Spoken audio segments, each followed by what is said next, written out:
वो मेरे बराबर में सोया था, जिसके साथ मुझे रात गुजारने के लिए भेजा गया था। मेरे पास यह एक अच्छा मौका था कि मैं यहाँ से भाग जाऊं। दिल में एक खौफ भी था कि यह काम इतना भी आसान नहीं है। फिर मैंने सोचा कि अब तक मैं जिन जिन लोगों का भरोसा जीत चुकी हूँ, मेरे ऊपर शक नहीं किया जाएगा। मैंने इस शख्स को रात में शराब कुछ ज्यादा ही पिला दी थी, इसलिए उसके जगने की फिक्र नहीं थी। मैंने धीरे से कमरे का दरवाजा खोला और बाहर आ गई। वो शख्स यहाँ अकेला ही रहता था। वो एक अपार्टमेंट था, जहाँ उसका छोटा सा फ्लैट था, इसलिए मुझे यहाँ से निकल जाना मुश्किल नहीं था। मैं कई बार इस शख्स के साथ यहाँ पर आ चुकी थी, इसलिए मुझ पर शक भी नहीं किया जा सकता था। अब की बार मैं भाग जाऊंगी, क्योंकि मैंने जज्बात के बजाय अब अकल से काम लिया था। इस बार मैंने सोच समझकर पूरा प्लान बनाया था। मैं एक धंधे वाली औरत थी। मुझे 15 साल की उम्र में मेरी सौतेली माँ ने बेच दिया था। मुझे खरीदने वाली एक तवायफ थी, जो मुझे धंधा करवाती थी। पहली बार जब मैंने कोठा देखा, तो बुरी तरह से घबरा गई थी। जहाँ पर बनी छोटी छोटी तंग गलियाँ और वहाँ की टूटी फूटी इमारतें। वो औरत जिसके साथ मैं आई थी, उसने मेरा हाथ कसकर पकड़ रखा था। मैं बस रो ही रही थी। मेरे बाप के मरते ही मेरी सौतेली माँ ने मुझे इस औरत के हवाले कर दिया था। जब मैंने जाने से इनकार किया, तो मेरी माँ ने जोरदार तमाचा मेरे गाल पर मारा और उस औरत को मुझे सौंप दिया। बस के 10 घंटे के सफ़र के बाद मैं यहाँ पहुँची थी, जहाँ के पुराने 2 मंजिला इमारत को देखकर मुझे घबराहट सी होने लगी। मैं अपना दुपट्टा सलीके से ओढ़े थी, लेकिन वहाँ से गुजरने वालों की नज़रें ऐसी थीं कि मुझे उलझन हो रही थी। एक तो तंग गलियाँ और उनमें मोतियों के हार और गजरे की दुकानें। वहीं इत्र की शीशियाँ भी रखी थीं। वही पान की दुकान और दीवारों पर लाल पिचकारी किए हुए निशान, जो दीवारों का असली रंग ही खत्म कर चुके थे। मैं पुराने से इमारत की तंग सीढ़ियों से चलती हुई उस जगह पर पहुंची। मैंने देखा, एक तरफ 2 बड़ी उम्र के शख्स हारमोनियम और ढोलक के साथ सफ़ेद पोशाक में, मुंह में पान दबाए बैठे थे। उसके दूसरी तरफ तख्त सा रखा हुआ था, जिस पर 50 साल की औरत फुल मेकअप किए, मुंह में पान दबाए, आड़ी तिरछी तख्त पर बैठी थी। वो मुझे देखते ही उठकर बैठ गई। मैं डर सहमी उस जगह को देख रही थी। मुझे तख्त पर बैठी हुई औरत के पास ले जाया गया और मेरा हाथ उसके हाथ में थमा दिया गया। तख्त पर बैठी हुई औरत ने सिर से पांव तक मुझे तेज नज़रों से देखा। फिर अपने पास रखे गिलास में पान की पिचकारी की। उसने उस औरत से, जो मुझे यहाँ लेकर आई थी, कहा, लड़की तो देखने में हीरा है। हीरा मेरे कोठे को 4 चांद लगाएगी। मैं बदहवास सी उसे देख रही थी। फिर उसने पूनम पूनम पुकारकर एक लड़की को अपने पास बुलाया और कहने लगी, इसे अपने साथ ले जा और नाच गाना सिखाना शुरू कर दे। वो पूनम नाम की लड़की मुझे अपने साथ एक कमरे में लेकर आई। मुझे नाचने गाने का बिल्कुल शौक नहीं था, लेकिन यहाँ मुझे मार मार कर यह सब करवाया गया। फिर 6 महीने बाद मेरा पहला रश करवाया गया और फिर मेरी बोली लगाई जाने लगी। अभी मैं 16 साल की भी नहीं हुई थी कि मेरी इज्जत तार तार कर दी गई। मैं बहुत रोई, बहुत तड़पी, लेकिन यहाँ के लोग तो पत्थर दिल थे। नहीं, बल्कि पत्थर ही थे। मैं रोज भगवान से यही दुआ करती थी, हे भगवान, इस नरक भरी जिंदगी से मुझे निकाल दो। पहली बार जब मैंने यहाँ से भागने की कोशिश की, तो पकड़ी गई थी। मुझे उस मोटी औरत ने बहुत मारा था। मेरा चेहरा नीला पड़ गया था। उसके बाद मैंने ऐसी जुर्रत नहीं की, लेकिन मुझे इस काम से नफरत थी। मैं हर वक्त यहाँ से निकलने के बहाने तलाश करती। 1 साल यहाँ रहने के बाद मुझे मर्दों के साथ भेजा जाने लगा। ये मर्द उस तवायफ के पुराने ग्राहक थे। वो मुझे सुबह वापस इस कोठे पर छोड़ जाते। ये शख्स भी मुझे कई बार अपने फ्लैट पर ला चुका था। मैं इन ग्राहकों के साथ एक काम करती थी। इन्हें बहुत ज़्यादा शराब पिला देती थी, जिससे ये लोग जल्दी नींद में चले जाते। कभी कभी तो ऐसा भी होता कि मैं इनके हवस का शिकार बनने से बच जाती। जब ये लोग सुबह जागते, तो कहते, मुझे तो रात की कोई बात याद ही नहीं। तो मैं कहती, मुझे तो याद है। पैसे वसूलना तो आप नशे की हालत में भी जानते हो। मैं ये बात इस अदा से कहती कि वो लोग मेरी बातों पर यकीन कर लेते। जिस जगह पर मैं फंस चुकी थी, मैं बहुत अच्छे से जानती थी कि अकी की वजह से ही मैं यहाँ से निकल पाऊंगी, वरना तो मेरे लिए यह मुमकिन नहीं था। मैं यह नरक भरी जिंदगी 3 साल से बर्दाश्त कर रही थी। मैं इन लोगों का विश्वास जीत चुकी थी। कई बार तो मुझे बंगाल वाले भी अपने साथ लेकर जाते। शुरू में तो एक दलाल मेरी रखवाली के लिए भेजा जाता था, लेकिन अब मुझ पर भरोसा जम चुका था। अब उन्हें लगने लगा था कि मैं इस काम की आदी हो गई हूँ। लेकिन नहीं, मुझे यहाँ से भागना ही था। मुझे इस गुनाह के काम से नफरत थी जिसमें मैं फंस चुकी थी। इसलिए मुझे आज मौका मिला था। मैं जल्दी से सीढ़ियाँ उतरी। उस वक्त रात के 3 बजे बज रहे थे। मुझे मेन रोड से ऑटो रिक्शा मिल गया। मैं ऑटो पर बैठी और सीधा बस के अड्डे पर पहुंच गई। उस वक्त एक बस नासिक जाने के लिए खड़ी थी, इसलिए मैंने नासिक का ही टिकट खरीद लिया। मुझे जल्द से जल्द यह मुंबई शहर छोड़ना था। बस में बैठकर मुझे अंदर ही अंदर डर लग रहा था, कहीं मैं पकड़ी न जाऊं, क्योंकि उन लोगों के हाथ बहुत लंबे थे। क्या पता अब भी कोई मेरी ताक में बैठा हो और मुझे पकड़कर फिर इस तवायफ के पास ले जाए। मैं बहुत ज्यादा डर रही थी। मेरा दिल डर के मारे धड़क रहा था। बस जब तक चल नहीं पड़ी, मुझे अपनी जान सूली पर लटकी हुई महसूस हो रही थी। जैसे जैसे मैं मुंबई से दूर जा रही थी, मेरा रुक हुआ सांस बाहर निकलता जा रहा था। नासिक पहुंचकर मैंने कुछ सुकून महसूस किया। जैसे ही मैं बस से उतरी, वहां रिक्शे और टैक्सियां खड़ी थीं। अब मुझे समझ में नहीं आ रहा था कि मैं कहाँ जाऊं। मेरे पास अब कुछ भी नहीं था। मेरे सारे पैसे खत्म हो चुके थे। उस शख्स के पास से बस थोड़े ही पैसे निकले थे, जिसके फ्लैट से निकालकर मैं भागी थी। बहुत से रिक्शे और टैक्सी वाले मुझे पूछने लगे कि मुझे कहाँ जाना है। मैंने उनसे कहा, मेरा पैदल का ही रास्ता है। सुबह सुबह का वक्त था और मुझे भूख भी लग रही थी, पर मेरा पर्स बिल्कुल खाली था। मैं बिना जान पहचान के एक रास्ते की तरफ चल पड़ी। गलियों में देखा तो बहुत से घर बने थे। मैंने सोचा कि किसी घर की घंटी बजाकर कहती हूँ कि मुझे नौकरी की ज़रूरत है। मैं उन गलियों में चली गई और कुछ घरों में पूछा भी, लेकिन उन्होंने काम देने से मना कर दिया। अभी कुछ दूर ही गई थी कि मुझे महसूस हुआ कि कोई मेरा पीछा कर रहा है। मैंने पलट कर देखा तो एक शख्स वाकई में मेरे पीछे आ रहा था और देख भी मुझे ही रहा था। उसे देखते ही मैं तेजी से कदम बढ़ाने लगी। उस शख्स ने मुझे पुकारना शुरू कर दिया और कहने लगा, मेरी बात तो सुनो। उसे देखकर मैं डर गई। मुझे लगा कि यह उन्हीं लोगों का आदमी है जहां से मैं भागकर आई थी। इससे पहले कि मैं वहां से भागती, वह कहने लगा कि उसे एक नौकरानी की जरूरत है। शायद वह सुन चुका था कि मैं लोगों से काम मांग रही हूँ। मेरे कदम वहीं पर रुक गए। वह शख्स मुझे चंद कदम पीछे ही था, इसलिए तुरंत मेरे पास आ गया। वह कहने लगा, मुझे एक नौकरानी की जरूरत है जो हमारे घर दिन रात रहकर काम करे। लेकिन मैं इस इलाके का रहने वाला नहीं हूँ। मैं इधर अपने किसी दोस्त से मिलने आया था। आपको लोगों के घर में काम मांगते देखा तो सोचा आप जरूरतमंद लगती हैं। मैं उस शख्स को गौर से देखने लगी और सोचने लगी कि पता नहीं ये झूठ बोल रहा है या सच। लेकिन एक सच ये भी था कि मुझे उस वक्त काम की सख्त जरूरत थी। मैंने उससे पूछा, आप कहाँ पर रहते हैं? उसने कहा, कुछ दूर फासले पर मेरा घर है। अगर आप मेरे साथ चलें तो मैं आपको अपना घर दिखा सकता हूँ। कुछ देर तक तो मैं सोचती रही कि क्या करूँ या क्या ना करूँ। फिर मैंने सोचा, चली ही जाती हूँ। मैंने कहा, ठीक है, मैं आपके साथ चलने को तैयार हूँ। मैं उसके साथ साथ चलने लगी।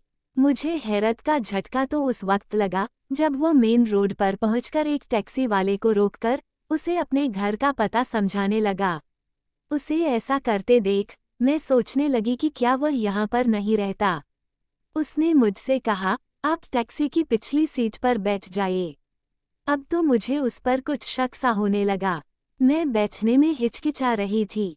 मुझे डर था कि कहीं ये आसमान से गिरे और खजूर में अटकने वाली मिसाल न बन जाए। कहीं ये मेरे साथ कुछ गलत न कर बैठे। वह शायद मेरे डर को समझ गया था। उसने मुझे देखते हुए कहा, मैं शरीफ इंसान हूँ, मुझ पर यकीन करिए। मुझे वाकई में एक नौकरानी की जरूरत है। मैं न जाने क्यों टैक्सी में बैठ गई, शायद इसलिए कि मेरे पास कोई दूसरा रास्ता नहीं था। मैंने सोचा, चलो खुद को किस्मत पर छोड़ देती हूँ। मैं टैक्सी में बैठ गई। करीब 20 मिनट के सफ़र के बाद टैक्सी एक घर के सामने जाकर रुकी। मैं नीचे उतर गई। उस शख्स ने टैक्सी वाले को पैसे दिए और मुझे उस घर के अंदर ले गया। फिर दूसरा हैरत का झटका मुझे उस वक्त लगा जब उस घर में उस शख्स के अलावा दूसरा कोई और नहीं था। ये सब देखकर मैं बुरी तरह घबरा गई। मैंने उससे कहा, मुझे ऐसे जगह पर काम नहीं करना जहाँ कोई औरत न हो। मेरी बात पर उसने कहा, हाँ, मैं अकेला ही यहाँ रहता हूँ क्योंकि मैं यहाँ नौकरी करता हूँ और मेरे घरवाले गांव में रहते हैं। मेरी बात सुनिए, मैं एक शरीफ इंसान हूँ, पूरा दिन घर से बाहर रहता हूँ। आपको कोई परेशानी नहीं होगी।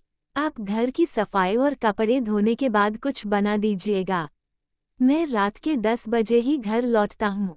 सारा काम निपटाने के बाद मेरे आने से पहले आप इस कमरे में चली जाइएगा।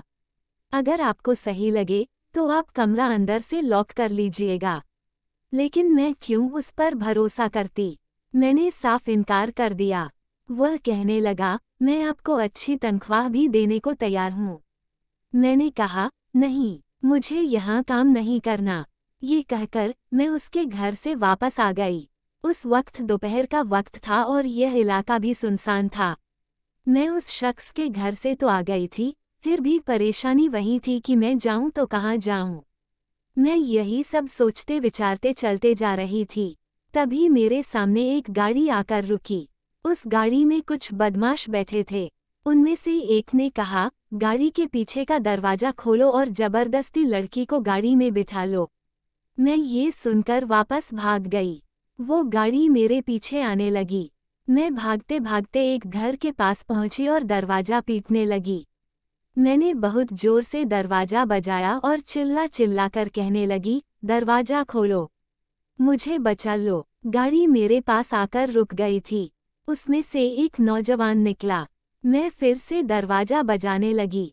जब तक वह नौजवान मेरे पास आया तब तक दरवाजा खुल चुका था। वो शख्स हैरत से मुझे देख रहा था। मैं बुरी तरह से घबराई हुई थी और फौरन उसके पीछे जाकर छुप गई। मैंने कहा, ये लोग जबरदस्ती मुझे अपनी गाड़ी में बिठाना चाहते हैं। बाहर खड़े वो गुंडे कहने लगे, इस लड़की को हमारे हवाले कर दो वरना बहुत पछताओगे। पर वह शख्स बहुत ही नॉर्मल अंदाज में खड़ा था जिसके पीछे मैं छुपी थी। वह कहने लगा, अपनी सलामती चाहते हो तो वापस चले जाओ और दोबारा मुझे इधर नजर मत आना, नहीं तो जो मैं तुम लोगों का करूँगा अपनी शक्ल भी नहीं पहचान पाओगे। ये सब कहते हुए उसने जेब से एक कार्ड निकालकर दिखाया। वह शख्स एक पुलिस ऑफिसर था। कार्ड देखते ही वो बदमाश तुरंत वहां से भाग गए। जब उनकी गाड़ी बहुत दूर चली गई तो वह शख्स पीछे मुड़कर मुझे देखने लगा और बोला, आप चाहे तो जा सकती हैं और कहिए तो मैं आपको आपके घर तक छोड़ आता हूँ। उसकी यह इंसानियत देखकर मैं शर्मिंदा हो गई। वह वाकई में एक अच्छा इंसान था और फिर एक पुलिस ऑफिसर भी था। मैं जितना उसके घर में सुकून से रह सकती थी, शायद कहीं और मेरी हिफाजत ना हो पाती। मैंने उससे कहा, मेरा यहाँ पर कोई नहीं है, मैं नौकरी की तलाश में गांव से इधर आई हूँ। मैंने भी एक झूठ बोल दिया क्योंकि सच सुनकर तो वह मुझे ही बड़ा समझता। मेरी सच्चाई जानने के बाद शायद वह मुझे नौकरी पर भी नहीं रखता। मैं उसके घर काम करने लगी थी। वाकई में वह सुबह उठते ही नाश्ता करके चला जाता था और रात के 10 बजे ही वापस आता था। मैं पूरा दिन घर पर अकेले ही होती थी। रात को उसके आने से पहले खाना खाकर मैं अपने कमरे में चली जाती थी। उसका खाना किचन में रहता। वह अपने हाथ से अपना खाना निकाल लेता था। एक दिन मैं सुबह कमरे से बाहर आई तो मुझे उसके कमरे से कराहने की आवाज़ आ रही थी। मतलब वह आज घर पर ही था, लेकिन कराह क्यों रहा था? पहले तो मैंने सोचा कि उसके कमरे में जाकर देखूं। फिर सोचा, पता नहीं वह मेरे बारे में क्या सोचेगा कि मैं उसके कमरे में क्यों आई। फिर ना जाने मेरे दिल में ऐसा ख्याल आया कि मेरा दिल सहम गया। मैं दौड़ती हुई उसके कमरे में चली गई। वह बेड पर लेटा हुआ था और हाय हाय कर रहा था। मैं उसके पास गई तो उसकी आंखें बंद थीं। शायद चोट नहीं लगी थी। मैंने उससे पूछा, आज आप घर पर हैं? आपकी तबीयत तो ठीक है? मेरे पूछने पर उसने जरा सी आंखें खोली और कहने लगा, मुझे बहुत तेज बुखार है। मेरे लिए एक कप चाय बना दीजिए। मैं तुरंत किचन में गई और अपना और उसका नाश्ता बनाया। नाश्ता और चाय लेकर उसके कमरे में गई और टेबल पर रख दिया। 2 दिन तक उसे काफी बुखार था। मैंने उसका बहुत ख्याल रखा। इन्हीं दिनों में हमारी कुछ बातचीत भी होने लगी। वह कहने लगा, आप बहुत अच्छी हैं। आपने बीमारी में मेरा बहुत ख्याल रखा। वह शख्स अच्छा था। अब मुझे उससे डर नहीं लगता था। वह मुझसे मेरे घर वालों के बारे में पूछता, आप कहाँ की रहने वाली हैं? आपके कितने बहन भाई हैं? मैं उससे सब कुछ झूठ ही बताती रही। एक दिन रात के 12 बजे तक वह घर वापस नहीं आया तो मुझे उसकी फिक्र होने लगी। पुलिस की नौकरी में हादसों का होना आम बात होती है। यही सब सोचकर मेरा दिल घबरा रहा था।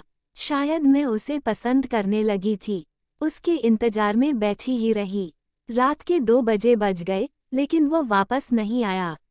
मेरी जान निकली जा रही थी। मैं रोने लगी थी कि मैं क्या करूं। धीरे धीरे करके रात के 3 बजे बज गए थे। मेरा रो रोकर बुरा हाल था। फिर बाहर दरवाजा खुलने की आवाज आई। मैं तेजी से उसके पास आई, लेकिन जब मैंने उसे जख्मी हालात में देखा तो परेशान हो गई। उसके बाजू में चोट लगी थी और वह लंगड़ा भी रहा था। मैं उसके साथ लगकर रोने लगी और घबराकर बोली, क्या हुआ आपको? और यह चोट कैसे लगी? आप कहाँ थे? मैं कब से आपके लिए परेशान थी। एक ही सांस में न जाने मैंने कितने सवाल कर दिए। वह थोड़ा पीछे हट गया तो मुझे अपनी गलती का एहसास हुआ। वह कहने लगा, मेरी नौकरी ही ऐसी है, आप परेशान मत हुआ करें। ये कहकर वह लंगड़ाता हुआ अपने कमरे में चला गया। मुझे अपनी गलती पर अफसोस होने लगा। ठीक है, मैं परेशान थी, पर अनजाने में जो कर बैठी थी वो सही नहीं था।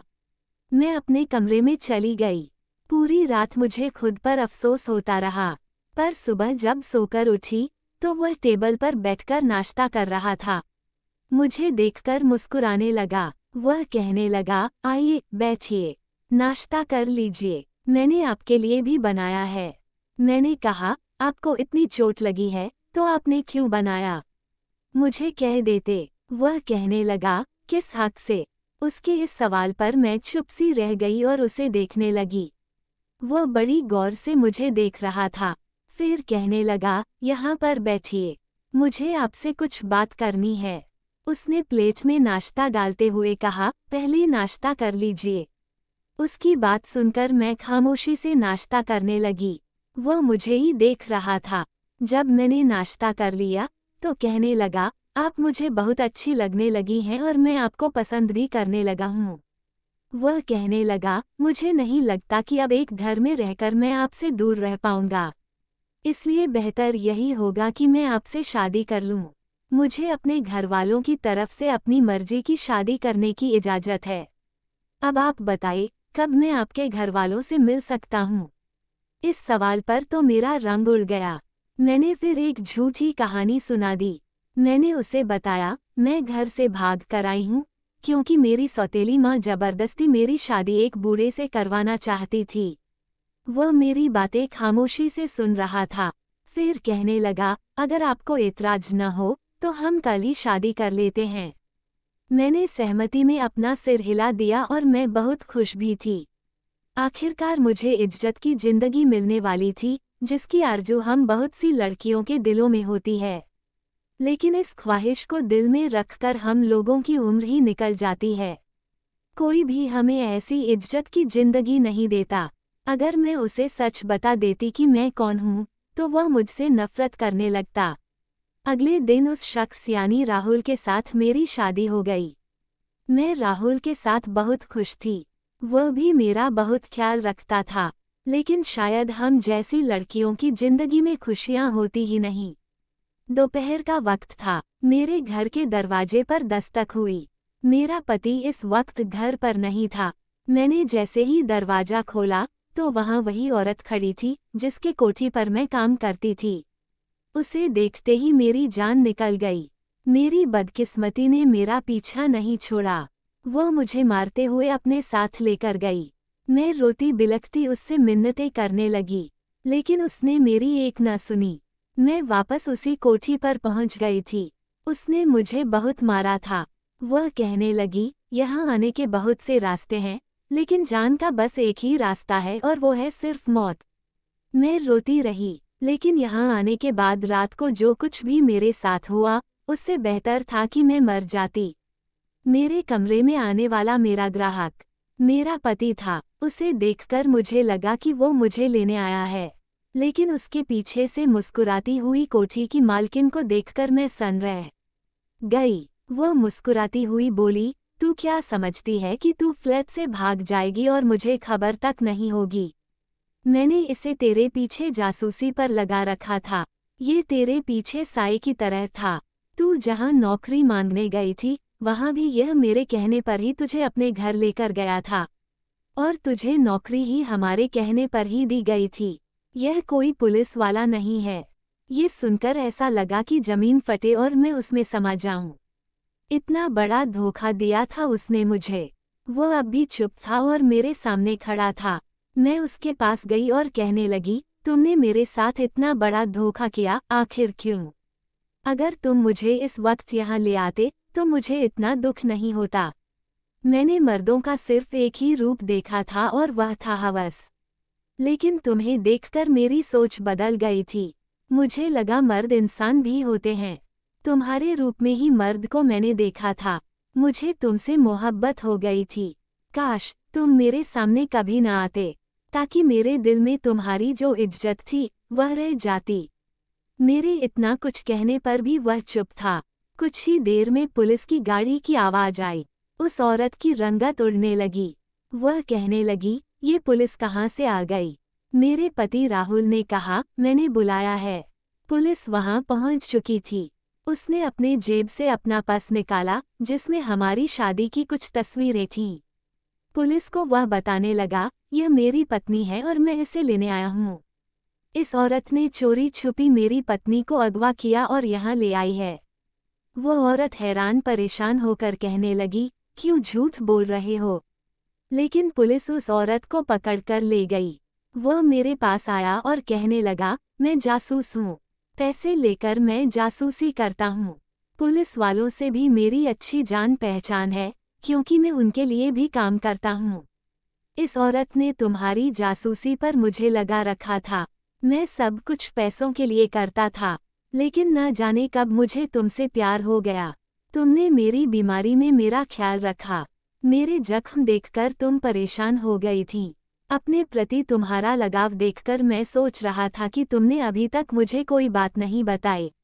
अगर तुमने कोई गुनाह किया भी था, तो ये सब तुमने अपनी मर्जी से नहीं किया था, बल्कि मजबूरी में किया था।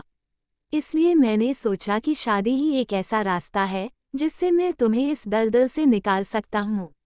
अब तुम मेरे साथ इज्जत की जिंदगी जी सकती हो, बिना किसी डर के। उसकी बातें सुनकर मेरी आंखों से आंसू बहने लगे, लेकिन इस बार ये आंसू खुशी के थे। दोस्तों, अगर आपको ये कहानी अच्छी लगी हो तो चैनल को सब्सक्राइब जरूर करें और वीडियो देखने के लिए धन्यवाद। आपका दिन शुभ रहे।